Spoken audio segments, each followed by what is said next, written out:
وعباد الرحمن الذين يمشون على الأرض هونا وإذا خاطبهم الجاهلون قالوا سلاما والذين يبيتون لربهم سجدا وقياما والذين يقولون ربنا اصرف عنا عذاب جهنم إن عذابها كان غراما إنها ساءت مستقرا ومقاما والذين إذا أنفقوا لم يسرفوا ولم يقتروا وكان بين ذلك قواما والذين لا يدعون مع الله إلها آخر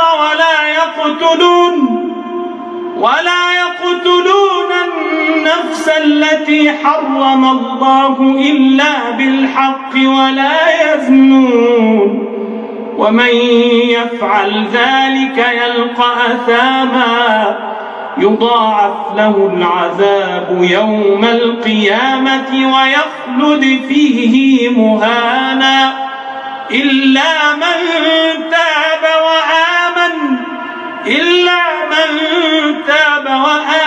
وعمل عملا صالحا فأولئك يبدل الله سيئاتهم حسنات وكان الله غفورا رحيما ومن تاب وعمل صالحا فإنه يتوب إلى الله متابا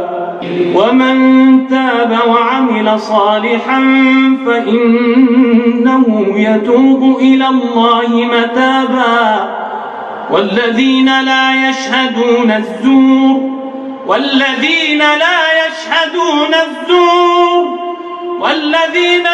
يشهدون الزور وإذا مروا باللغو مروا كراما والذين إذا ذكروا بآيات ربهم لم يخروا عليها صما وعميانا والذين يقولون ربنا هب لنا من أزواجنا وذرياتنا قرة أعين واجعلنا للمتقين إماما أولئك يجزون الغرفة بما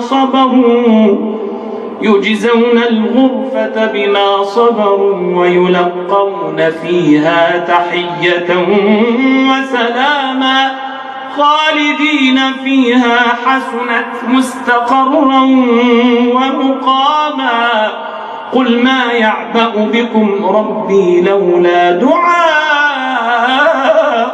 فقد كذبتم فسوف يكون لزاما.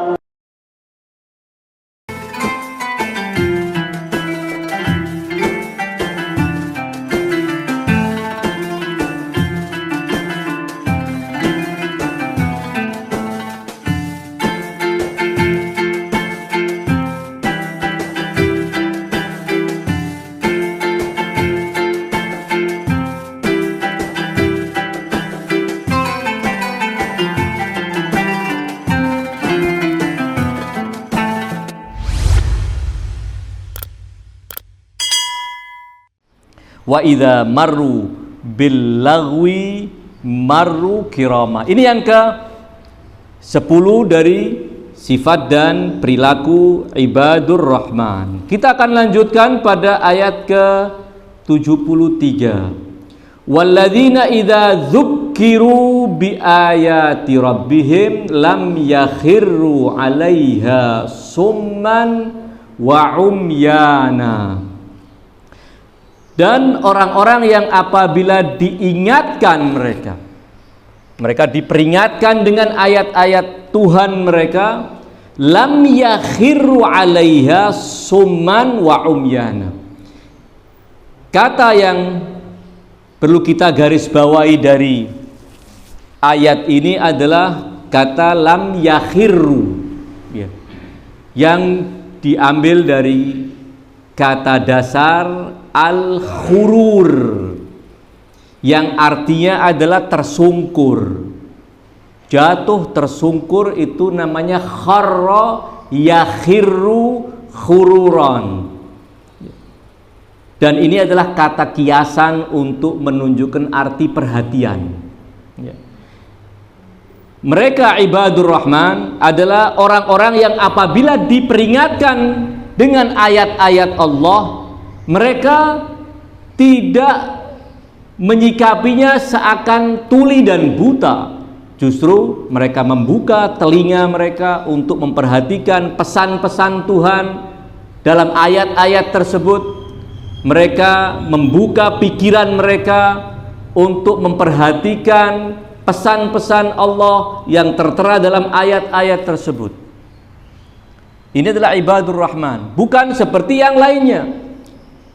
Kaum munafikin, ayat ini tidak sedang membandingkan ibadur rahman dengan orang-orang kafir, karena pada dasarnya sejak awal orang kafir tidak punya perhatian sama sekali kepada ayat-ayat Allah, tetapi kepada orang-orang munafikin yang ketika diingatkan tentang ayat-ayat Allah, mereka berusaha menutup telinga mereka, menutup mata mereka, tidak mau memperhatikan, tidak mau merenungkan kandungan dari perintah Allah Subhanahu wa ta'ala yang mereka diperingatkan dengannya. Walladzina idza dzukkiru biayati rabbihim, yaitu orang-orang yang apabila diingatkan dengan ayat-ayat Tuhan mereka, mereka akan membuka telinga, membuka mata mereka, membuka akal mereka. Dan dalam riwayat disebutkan oleh Imam As-Shadiq alaihissalam, riwayat yang ingin saya bacakan,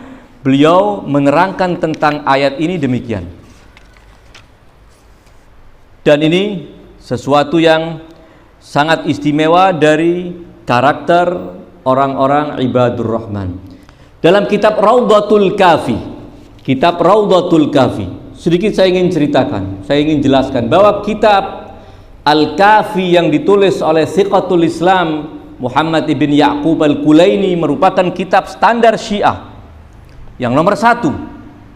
Di samping 3 kitab standar yang lainnya, ada kitab Man la yahduruhul faqih yang ditulis oleh Syekh Saduq. Kemudian 2 kitab hadis yang lainnya, Al-Istibsar dan At-Tahdzib, yang kedua-duanya ditulis oleh Syekh Tusi yang digelari dengan Syekh Taifah, pimpinan tertinggi Syiah di zamannya, sebagaimana Kulaini pemimpin tertinggi Syiah di zamannya, Syekh Saduq pemimpin tertinggi Syiah di zamannya. Mereka adalah ulama-ulama besar kita.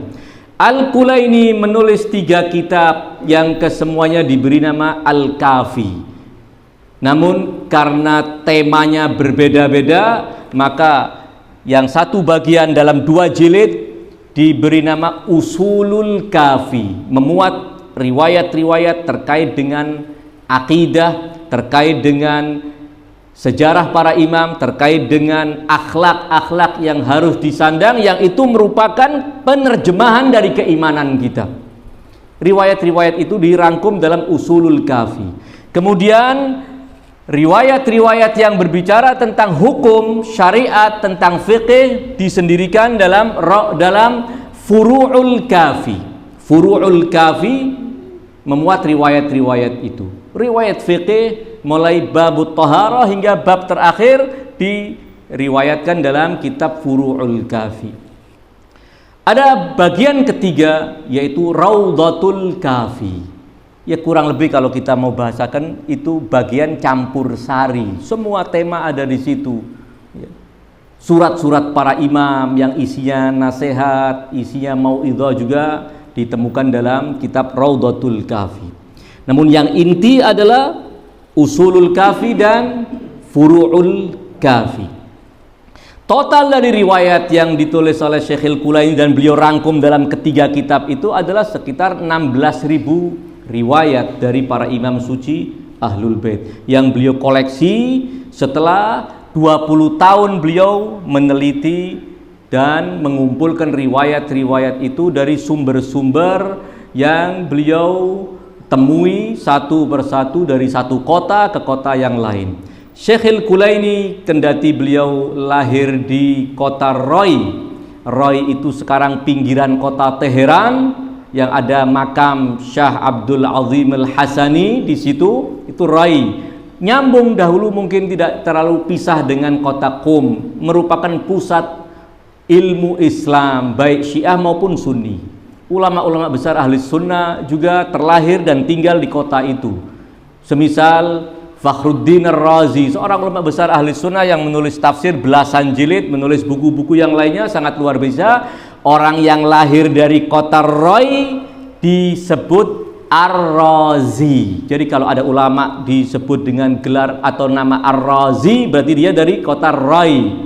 Walaupun demikian, Syekhul Kulaini tidak tinggal di kota Roy. Ia melancong ke berbagai pusat ilmu Islam dan menetap di kota Baghdad, kota yang menjadi pusat ilmu Ahlul Bait di waktu itu. Dalam kitab Raudhatul Kafi dengan sanad kepada Abu Basir. Abu Basir salah seorang sahabat istimewa Imam As-Shadiq alaihi salam. Sangat istimewa. Orangnya buta, namun Imam menamainya dengan Abu Basir, orang yang sangat melek.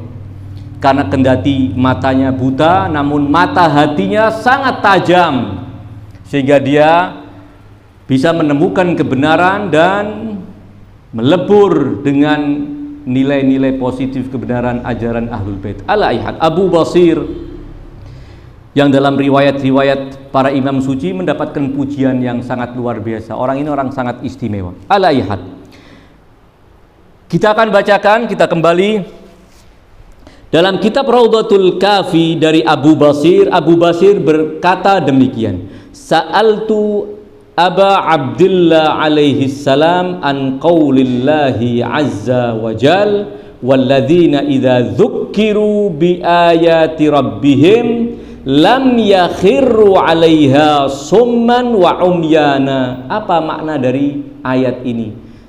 Ayat pujian buat ibadur rahman adalah orang-orang yang apabila diperingatkan dengan ayat-ayat Allah, mereka membuka telinga mereka, mereka membuka perhatian mereka untuk merenungkan ini. Apa maksudnya wahai imam ayat ini? Imam mengatakan mustabsirina walaisu bisyukkak. Mereka ibadur rahman adalah orang yang punya basirah. Basirah itu apa? Mata hati. Dengan mata hati yang tajam itu, mereka bisa memahami agama dengan benar, mampu mempertahankan keyakinan agama dengan kokoh, dan mampu menghindarkan serangan-serangan musuh yang akan melemahkan kebenaran akidah. Itu mustabsir, berarti punya basirah. Karena basirah ini adalah sesuatu yang penting. Tidak semata kita banyak informasi tentang ilmu agama namun tidak punya pemahaman yang kokoh tentangnya. Itu akan menjadikan kita mudah digoyang keyakinan kita, sekedar ada taburan-taburan fitnah tertentu, sekedar ada keraguan-raguan yang sengaja dimunculkan, kita sudah mulai kebingungan. Apa benar ini ajaran Ahlul Bait? Kenapa? Karena pengetahuan kita tentang apa yang kita yakini tidak memiliki kekokohan. Karena basirah itu sesuatu yang penting. Melalui basirah itu juga kita bisa memahami bahwa ini adalah jebakan-jebakan setan, ini adalah jebakan-jebakan musuh-musuh Allah untuk melemahkan ajaran Allah. Memiliki jawaban yang kokoh tentang itu semua. Pengetahuannya dalam, analisanya tajam. Ini yang disebut dalam riwayat tersebut. Walaisu bisyukkak, dan mereka bukan orang yang meragu-ragukan kebenaran. Ya. Bertanya-tanya tentang apa yang kita yakini sah-sah saja. Ya. Kita ketika memahami atau pernah membaca tentang ajaran Ahlul Bait, kemudian kita bertanya-tanya apa yang dimaksud, apa dalilnya, apa dan bagaimana penjelasan dan penjabarannya lebih lanjut, itu sah-sah saja. Namun ketika meragukan, ini menjadi masalah. Orang-orang ibadur rahman yang tidak pernah ragu dengan keyakinan yang sudah mereka yakini. Kenapa? Karena di hadapan semua keraguan-raguan ada jawaban yang sudah tersedia untuk menepis keraguan-raguan tersebut. Dan kalaupun untuk sementara waktu kita mungkin belum memahami tanggapan atas keraguan-raguan yang kita dengar, yakinlah, jangan dikira bahwa kritikan itu tidak terjawab dengan tuntas dan rampung oleh ulama kita. Mungkin kita saja yang sedang ketinggalan informasi, tidak pernah mendengar, tidak pernah membaca keterangan dan bantahan para ulama kita tentang semua keraguan-raguan yang ditebarkan oleh mereka yang ingin meruntuhkan keyakinan-keyakinan kita. Dan ini menjadi penting juga bagi kita bahwa kita tidak mungkin hari ini mengikuti Ahlul Bait dan kemudian di hari Senin besok kita semua sudah menjadi ulama, fuqaha yang tidak lagi butuh kepada belajar, menuntut ilmu, membaca, mendengar, bertanya, berdiskusi dan lain sebagainya. Karena ilmu Ahlul Bait terlalu luas untuk bisa kita pelajari dalam waktu singkat. Namun sekali lagi kita yakin bahwa ajaran Ahlul Bait adalah satu paket yang lengkap. Para ulama kita telah menjabarkan dengan utuh dan rapi. Tinggal menanti kita untuk mempelajari apa yang telah mereka sajikan untuk kita. Walladzina idza dzukkiru biayati rabbihim lam yakhirru 'alaiha summan wa umyana. Ada riwayat yang telah saya bacakan tadi dari Raudhatul Kafi. Saya akan sambungkan dengan riwayat lain dalam kitab Al-Mahasin, tulisan Al-Barqi, salah seorang ulama besar pengikut Ahlul Bait yang dikenal dengan nama Al-Barqi. Kitab hadis yang beliau tulis namanya Al-Mahasin dalam 2 jilid. Ini juga termasuk kitab klasik yang penulisnya sezaman atau tidak jauh dari masa Al-Kulaini dan Syekh Saduq. Riwayat dari Sulaiman ibn Khalid, dia berkata demikian, kuntu fi mahmali aqra'u, aku berada dalam kendaraanku dan aku membaca ayat-ayat Allah, membaca Al-Quranul Karim. Kemudian idnadani Abu Abdillah alaihi salam, maka Imam Ja'far menyeruku, memanggilku dan berkata kepadaku, Iqra ya Sulaiman, wahai Sulaiman, lanjutkan bacaanmu. Fa inna fi hadhil ayat fi akhir tabarak, kami disebutkan di ayat-ayat itu yang ada di akhir surat Furqan. Karena surat Furqan kan diawali dengan tabarak, bukan surat tabarak, surat Al-Mulk maksudnya. Surat tabarak maksudnya surat Al-Furqan. Kami disebutkan di dalam ayat itu. Kemudian saya lanjutkan bacanya. Summa qara'tu, karena saya tadi membaca beberapa ayat sebelum ini. Imam Ja'far mengatakan lanjutkan, bacakan. Lanjutan ayat itu bacakan. Kami yang dimaksud dan kami yang disebut dalam ayat-ayat itu. Walladzina idza dzukkiru biayati rabbihim lam yakhirru 'alaiha summan wa umyana. Kata Imam Ja'far, hadhihi fikum. Ayat ini sedang memuji kalian wahai pengikutku, wahai Syiah Ahlul Bait. Ayat ini sedang berbicara tentang kalian. Qal hadhihi fikum idza dzukkirtum fadlana lam tashukku. Apabila kalian diingatkan, apabila disampaikan kepada kalian keutamaan kami Ahlul Bait, kalian tidak pernah meragukan. Ini salah satu dari cakupan makna ayat ini adalah sedang berbicara tentang pengikut Ahlul Bait. Orang-orang yang apabila dzukiru bi ayati rabbihim, apabila diperingatkan dengan ayat-ayat Tuhan yang berbicara tentang keutamaan Ahlul Bait, mereka tidak pernah meragukan. Ketika dibacakan ayatut tathhir yang menegaskan kesucian Ahlul Bait, mereka meyakini. Ketika dibacakan ayatul mawaddah yang memerintahkan kecintaan kepada Ahlul Bait, mereka meyakini. Ketika dibacakan ayat tentang kepemimpinan Ahlul Bait, mereka mengimani. Tidak seperti yang lainnya, menabur berbagai macam keraguan-raguan terkait dengan makna gamblang dari ayat-ayat tersebut. Jadi ayat ini adalah berbicara tentang kalian. Nanti kita akan lanjutan riwayat ini, di mana Imam Ja'far mengatakan lanjutan ayatnya itu untuk kami, yang ini bagian untuk kalian.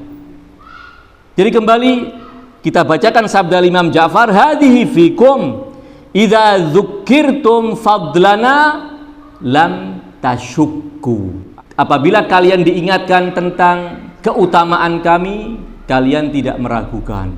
Dan ini menjadi salah satu ciri dan keistimewaan para pengikut Ahlul Bait. Memaknai ayat dengan apa adanya, memaknai ayat seperti yang dikehendaki Allah Sang Maha Pemfirmannya, bukan memplesetkan ayat untuk kepentingan-kepentingan tertentu, tidak memalingkan makna gamblang dari sebuah ayat yang jelas-jelas berbicara tentang Ahlul Bait. Jadi ayat ini adalah sifat yang ke-11, walladzina idza dzukiru bi ayati rabbihim lam yakhirru 'alaiha summan wa umyana.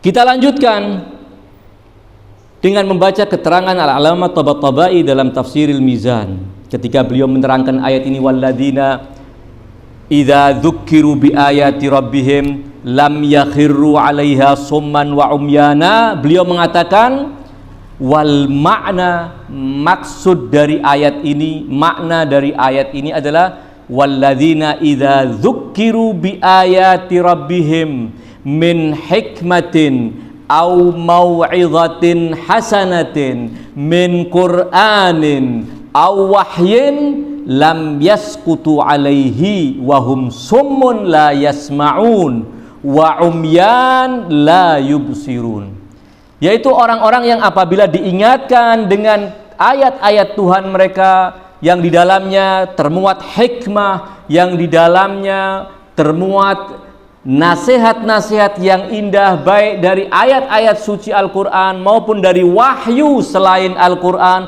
hadis qudsi, hadis nabawi, mereka tidak menyikapinya dengan menutup telinga sehingga menjadi tuli, tidak menyikapinya dengan menutup mata sehingga menjadi buta, bal tafakkaru fiha wa ta'aqqaluha, namun mereka memikirkannya dan berusaha memahaminya, fa'akhadhu biha an basiratin, mereka mengambil nasihat Allah dengan penuh kesadaran dan dengan penuh pemahaman yang utuh. Itu yang tadi disebutkan dalam tafsir dari Imam Ja'far, bahwa mereka adalah mustabsirun walaisu bisyukkak. Keterangan Allamah Tabatabai menunjuk kepada sabda Imam As-Shadiq yang menafsirkan ayat ini, sehingga kita perlu cermati Allamah Tabatabai ketika menafsirkan ayat-ayat suci Al-Quran, beliau selalu menyerap makna ayat-ayat ini, ingin memahami makna ayat-ayat itu melalui riwayat-riwayat Ahlul Bait. Riwayat-riwayat Ahlul Bait telah menyatu dengan pemahaman Allamah Tabatabai, sehingga ayat-ayat Al-Quran akan beliau fahami dalam koridor riwayat-riwayat yang sahihah, yang tentu tidak mungkin akan berseberangan dengan Al-Quran itu sendiri. Sehingga tafsir Al-Quran Allamah Tabatabai adalah tafsirul Quran bil Quran yang telah melebur di dalamnya sunnatul ma'sumin, keterangan para imam suci Ahlul Bait. Mereka akan fa'akhadhu biha an basiratin, mengambilnya, berpegang teguh dengannya an basiratin, dengan penuh kesadaran, dengan penuh kekokohan pemahaman. Fa'amanu bihikmatiha, mereka akan mengimani hikmah di balik itu.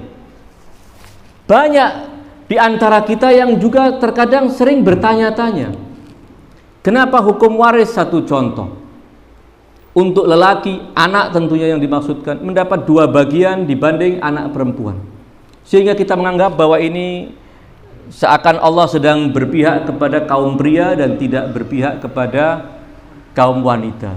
Sementara tidak demikian.